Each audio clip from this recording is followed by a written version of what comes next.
Heavens to Betsy, what a week, huh, sports fans? Holy Toledo. Yeah, so Moist Critical's in a big oopsie-poopsie situation here. It reminds me of the time in Moonfall when KC Houseman sacrifices himself and dies of cringe to become the moon.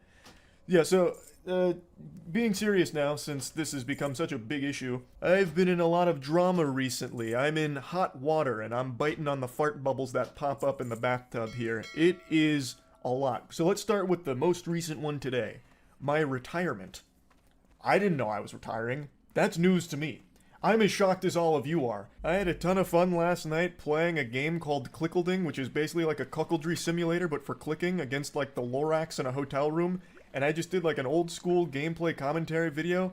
I was bubbly, full of jubilation. I posted it today only to learn that I'm just a big old fucking liar. Liar, liar, plants for hire, I suppose. Apparently, and I didn't know this until I posted the video, everyone was under the impression that I was quitting the internet. So I started scratching at the hair on my chinny chin, wondering, when the fuck did that happen? Was I sleepwalking? Do I have somnambulism? Is this some kind of, like, you know, Fight Club situation? But instead of, like, Tyler Durden, I have fucking Charles Turden here that's just making wrong announcements. It turns out the patient zero behind all of this was a post Jackson made announcing that I would be leaving the podcasts, which is something I thought about periodically for quite a few months now, mainly because I started to recognize that I was becoming the very thing I'd make fun of with being chronically online. Like, I just was always online, and the podcasts were a big proponent of that, and I just kind of wanted to scale back the amount of time I spend online, and I kept Jackson in the loop the whole time here about where my head was at, and last week I told him, hey man, I think this is going to be where I hang up the jersey, you can put it in the rafters, throw it in the dumpster, but I think I'm just going to be, you know, sailing off into the sunset here and just reducing the amount of stuff I do online. Which he completely understood, so he made the announcement just letting people know that, and then that got spun on Twitter and Reddit as Moist Critical's taking an indefinite hiatus and quitting the internet, fundamentally. Don't know when I'll be back. He's done with the internet because of all this controversy. Patooey on his grave. He's gone. When looking at the post, I don't even know where that's coming from. It's literally just talking about the podcast and me just stepping away. Like, it doesn't extend beyond that. I can't even wrap my tiny noodle around how anyone could perceive this as me being done with the internet entirely, but that's the story that they ran with, and that's what most people saw, not the actual post. So everyone thought I was quitting the internet, so I posted that video that I was really happy with because it just felt like an OG old school video that made me happy, and then bang! Just a flood of comments and dislikes all saying shit like, how could you fucking deceive us? I thought you quit, huh? What happened to leaving, huh? I just read this post on Twitter from an account that had a profile pic of titties photoshopped onto Thomas Edison that said you were done, and it had 50,000 likes, so I know it was true, and you're just a fucking liar. I can't even just peacefully walk away from some projects without it being a massive fucking reaction over actual nothing burger information. And trust me, no one has a palate more refined for nothing burgers than me. I have ranted about the stupidest shit of all time, but this was mind-boggling even for me. So to set the record straight, no, I'm not retiring, despite what the experts are telling you. All I did was walk away from a couple of projects.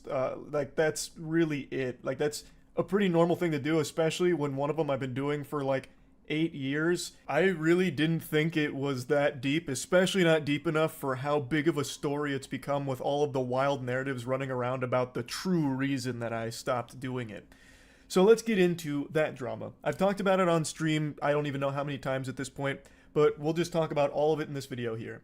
So, when covering the Ava Tyson situation, I was attacked by a lot of people for not being quick enough. Even though I covered it within like the first 6 hours, people were unsatisfied that I hadn't made a video within like the first fucking 20 minutes of it dropping. And then when I did finally finish the full video covering all of it, it was another massive problem where now I only did it out of an obligation because people called me out, and then I also got accused of being a transphobe because I didn't use Ava Tyson's preferred pronouns, which were she, her. I didn't know that. I thought just calling Ava Tyson by her name was okay, and I had also heard when I went to the Mr. Beast thing, someone refer to Ava Tyson with they. So I was truly under the impression that that was okay.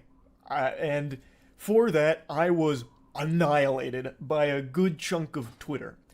And then annihilated by another good chunk of Twitter because I called out Sneo, who was the main proponent, about me covering for Mr. Beast to keep the collab alive. I wasn't talking about Ava Tyson because I wanted the Mr. Beast collab. And I talked about how absurd that statement was, especially given his history with fighting against the age of consent. He's been very vocal about how much he hates the age of consent, and so I talked about that briefly at the end of the video, which then changed the whole narrative for a lot of people, where I never talked about Ava Tyson and only talked about Sneo. So it was a complete lose-lose, because if I didn't talk about what Sneo was saying, I would have been called a coward for not addressing it and talking about, like, well, he was going to cover for Mr. Beast until Sneo called him out. So, like, if I didn't do it, I would have been attacked. I did do it, still got attacked. It really was unwinnable. But from that spawned a conversation where I talked to Sneo directly, because he was very upset that I was talking about how him rallying against the age of consent is pedophile arguments, like defending pedophilia. As I've said since the very beginning of this channel, I'm always willing to engage with people I disagree with, and I thought that maybe there was a chance I misunderstood what he was trying to say, even though it's still abhorrent. I thought, okay, maybe he's not actually trying to defend pedophilia, he's like some kind of pseudo-intellectual debate bro who's trying to say something else. So I was willing to hear him out on it, and I talked to him in DMs, and he said he doesn't believe in the age of consent, he believes in the age of marriage, can't assign a number to it, but said that when someone can legally drive, they should be able to marry at the same time, which is literally like a 15 or 16-year-old, because you get your permit at 15, your license at 16, and both are way too young to be marrying. That shit is completely unacceptable. It is downright disgusting. He then said that he was happy to discuss it in a call, which I said I was willing to hear him out on, and he said that he would do it later because he was outside doing an IRL stream in Turkey. So I was willing to hear him out, because again, if this is some kind of crazy misunderstanding, I'd like to know that, because it'd be really fucking scary for someone in his position with his level of influence to be actually advocating for adults marrying and fucking children. That's a huge problem. That's a big fucking problem. So if there was something that he was like trying to say but failing to do so, I was willing to at least hear it. And this is where the infamous debate came from, the debate that people are calling the debate of the century. I'm kidding, not a single soul on the planet said that. It's actually one of the most dogshit debates I think human beings have ever had. He eventually called me on Discord. I was under the impression this was just him and I talking. I had no idea this was going to be a debate. I thought he was going to try and explain himself like, hey, no, this isn't actually what I meant. This is what I'm trying to say.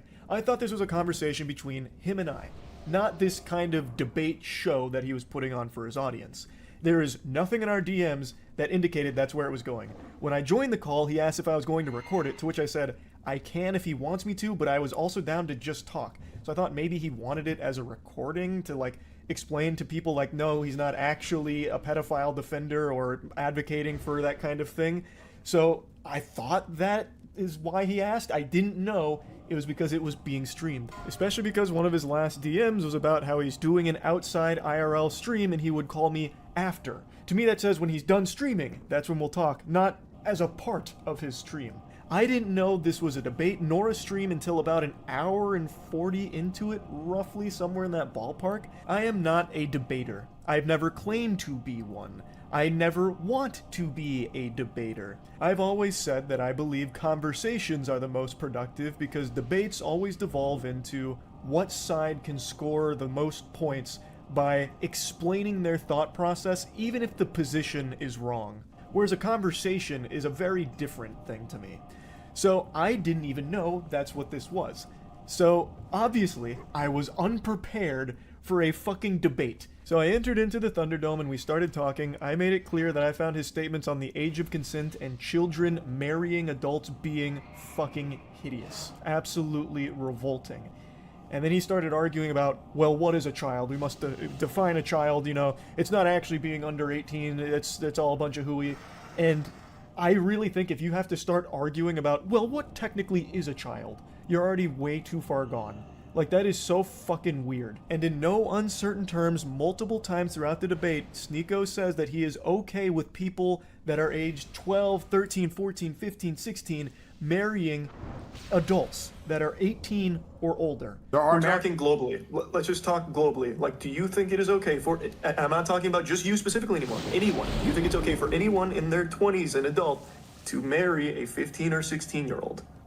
A 21-year-old, if there was a marriage where the father consented and the daughter consented, and it was both good on both families and they wanted to do it, why am I going to get involved? Why should we get the government involved? Even get back a little bit. Do you think there's not a problem with a child being with an adult? Okay.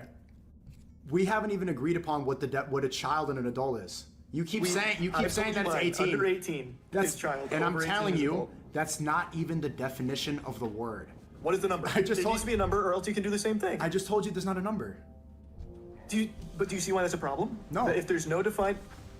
So why can't a 12-year-old marry an 18-year-old? Because most 12-year-olds haven't gone through puberty yet. And most 12-year-olds... What if, as you just said, it changes? What if a 12-year-old went through puberty early, the parents consent, the 18-year-old and the parents consent? Can they do it? Most likely that's not going to happen. You know why? Because Islamically, if we're not talking most likely, just say it. If the families have consented, the kid is mature, the kid is ready. Why should I stop At 12 years old. At 12 years old. If the kid is physically mature, the parents consent, both parties are happy. A 12-year-old being physically mature. If that's the only line that actually makes sense. Yeah, and I don't think a 14-year-old can ever be physically mature. Even though they literally can. Even though puberty actually defines that. It's fine. I don't believe so. I was 14 once. But I actually had a mustache when I was 14. Would you have looked at me and said I was physically mature enough to get married? If you were physically mature, if you were mature, yes, I would. Okay. Really? When I was 14. Yeah. If you were 14 and you were ready to go and you met another 14-year-old, yes, I would. No. We're talking adults. You keep going back to that. Is adult. I meant I told you my definition. I told you the definition. The definition. Okay. If you went through puberty, you're an adult. That's the definition of adult. So yes, if you're an adult, you got a mustache, you're ready to get married, fine. Okay. Unironically saying a 14-year-old adult, I think, would make most sensible people want to puke.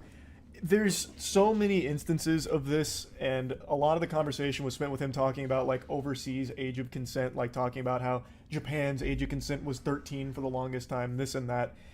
But the whole thing was like pulling teeth, and it was fucking painful.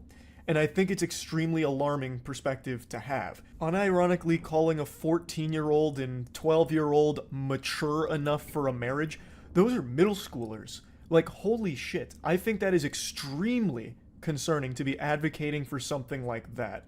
Like, would Sneo be okay if his best friend ended up marrying a 14-year-old? He certainly shouldn't be. No one should be okay with something like that. Like, that's fucking terrible. That is actually terrible.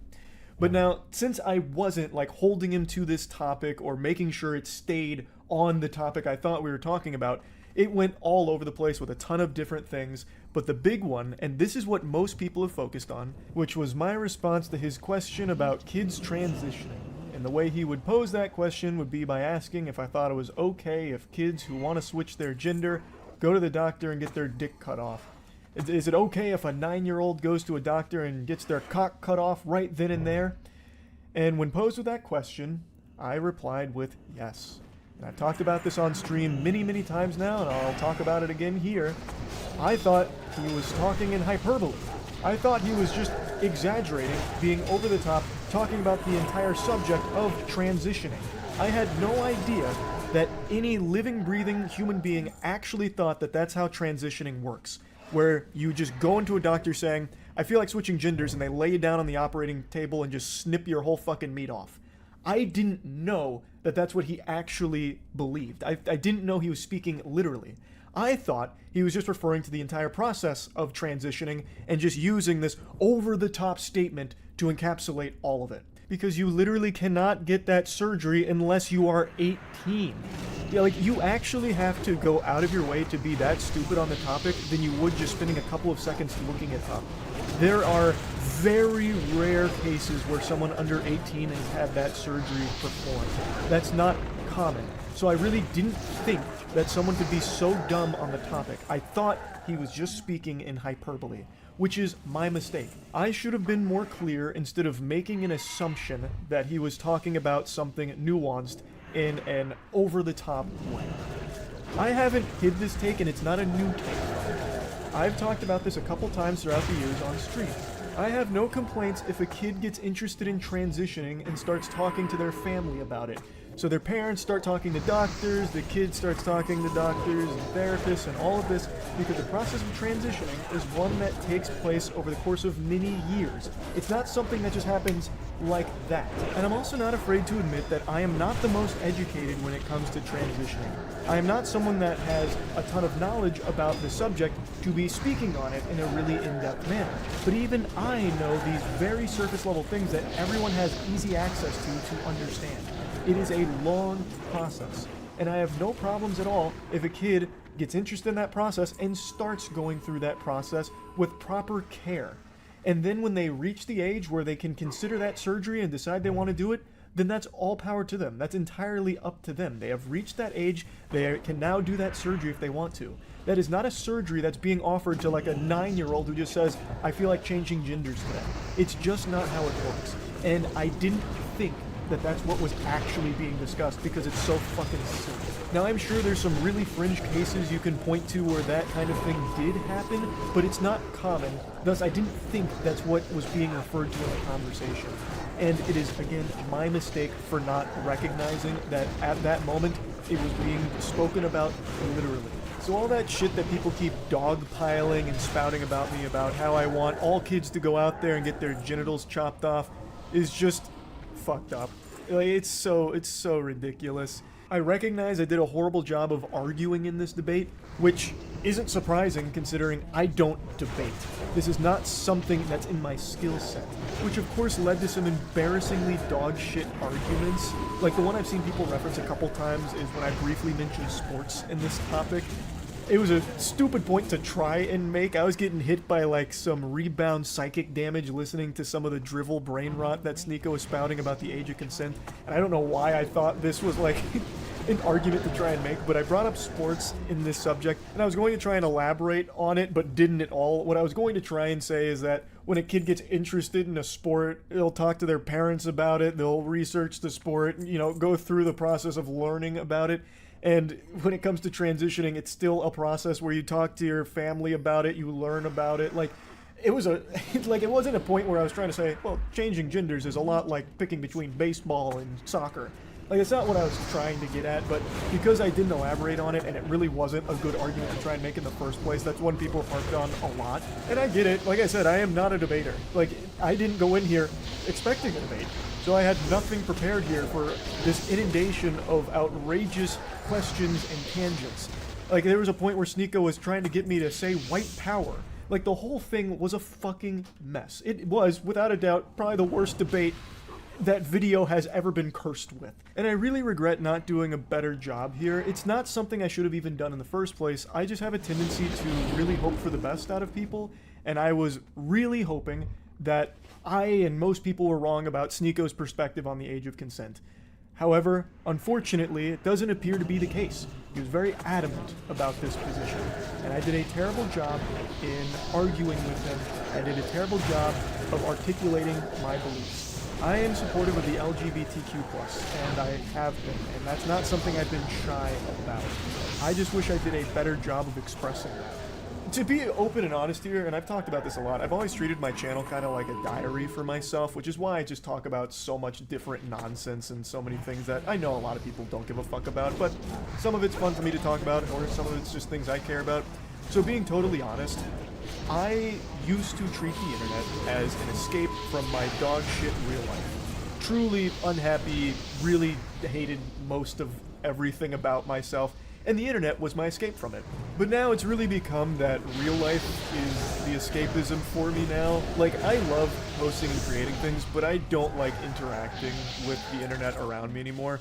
And it's something that I started to realize a couple months ago, and I've talked about it on stream a little bit, how because I've covered so many, like, drama stories and everything, it's pretty much all that I ever get told about when I'm streaming, and it's become such a massive headache, and it's just constant negativity that I'm fully flooded with, like, at all hours. Like, I am in, like, this human centipede of eating someone's ass while having my ass eaten with even more things that I'm being demanded to, like, talk about, where everything just feels like a lose-lose, and it has been for like the last 6 or 8 months, I feel, where if I talk about something, it's a problem. Even if something is cut and dry as like Cody Ko having sex with a 17-year-old being bad, I caught a lot of shit for that too. I'm sure a lot of people probably didn't see that, but man, the amount of emails I got and a lot of the things I was seeing, even something as cut and dry as that was an issue when I talked about it. And then if I don't talk about something, or if I don't talk about something fast enough in the time that some people think is appropriate, I'm then accused of covering up for something for an ulterior evil motive. So it just really feels like a rock and a hard place where, regardless, it's just going to be a massive flood of negativity. And a huge critique of me that I've always seen is Charlie's a fence sitter. He's just a fucking fence-sitting enlightened centrist cuck, this and that. And I've always said for the entire time I've been on the internet, I'm not special. I'm literally just a normal guy who got very lucky. I just sit here, joke about shit, talk about my opinion on things, and nothing else. I don't have a unique perspective on things. I don't have deep insight into the vicissitudes of certain things. I am literally just a guy who yaps, has some fun, talks about shit, does some wacky stuff as well, and that's it. It's just not that deep. But because everything is so inflammatory and charged online, it's being perceived in the last, I'd say like the last 2 years, it's really popped off as me making deliberate attempts to appease both sides and play right down the middle to soak up as much as possible. Like it's all this like nefarious scheme where I'm doing this with my hands. And I just don't understand how it's become so incendiary where that's apparently like a really bad thing now. My opinion is not special, and my opinion isn't one that's pandering to any sides or catering to anything. It's literally just whatever's up here. I sit down for like 30 to 45 minutes on like a topic or like a video that I'm joking around about, and I talk about it. I am legitimately just an average, well, below average height guy who's about to turn 30. I'm not just spitting hot takes out the wazoo here. I'm just being myself. That's all this channel ever has been. And now it's become super controversial to do that. If it's not like, you know, picking sides on Charlie has like really close it's very frustrating. For the longest time, it was just me having fun. And for the most part, it still is. But I've started to recognize over the last few months that some of the things I do just really aren't fun for me to do, and I've been doing them out of obligation. Mainly internet drama. When I initially started covering drama so many years ago now, it was fun, because it wasn't as serious. Like, the stories were a lot, you know, more quirky. It was easy to get invested because it was kind of just like a soap opera, like a really dumb soap opera. But recently it's been much more serious, and I feel the need to talk about these things because a lot of them are extremely serious with very important topics to discuss. But it has become draining. As much as I never wanted to admit it, I've started to recognize that my mood is immediately impacted by whatever I read on Twitter in the morning. If that's some horrible stuff about a creator or what have you, it immediately affects my entire day and my whole outlook on the day. Now I know, call the wambulance, get some french fries, just fucking whining about having to talk about drama. What a stupid problem to be upset about. But I'm just trying to explain that it hasn't been as fun recently. It hasn't. And the main thing, if you've been around the channel for a while, is I've always wanted this to be fun and never feel like a job. And as hard as it is for me to admit this, a lot of this kind of stuff, it has just started to feel like less fun and more of, well, gotta do this because I'm expected to. Like, anytime I go live, most of chat is just telling me about the latest in whatever's happening in the creator space or some other, like, extremely negative thing going on. And it's like, okay, well, I'm going to have to learn all about that once I turn stream off, so then I spend a few hours learning about these things, and it's all just really upsetting stuff. Like, it's not happy, it's all very sad, bad stuff. And it's been making me not happy. So I definitely think I'll be slowing down on covering internet-related drama or like drama in general. I'll still talk about like really wacky stories and shit like that, but I definitely think I'm gonna be pumping the brakes on like the kind of drama I have been covering recently, and instead I'm gonna go back to focusing on the content that I'm most happy with. Like, if you ask me what content I'm most proud of throughout my entire time on this platform for the last like 17, 18 years, none of it would be drama coverage. It'd be things like Skynut. It'd be things like shooting a potato at a tennis racket to see if you can make french fries in midair by frying them in hot oil. It's shit like that. And I think I'm going to go back to that kind of stuff as opposed to the direction that I have been going recently. So, yeah, this was a lot to go over here, but I hope this has cleared everything up. And, yeah, that's really about it. So, yeah.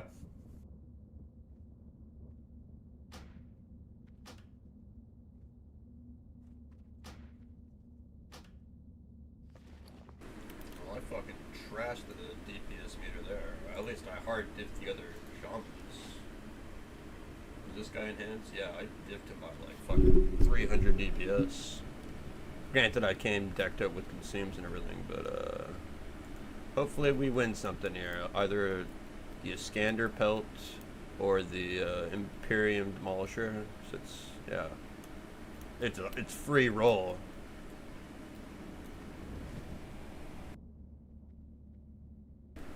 And we got the Iskander Pelt. Hell fucking yes. Let's go. Well, let's win the Imperium Defender thing as well. Unless someone already, oh, I got the bag of gems as well. Big W. Imperium Demolisher was won by someone else. Alright. Two pieces of lit, well, bag of gems, a Iskander Pelt. Kind of deserved for the deep. I mean, these guys were pumping more than me, but I mean, best pumper shaman in the raid. Let's go.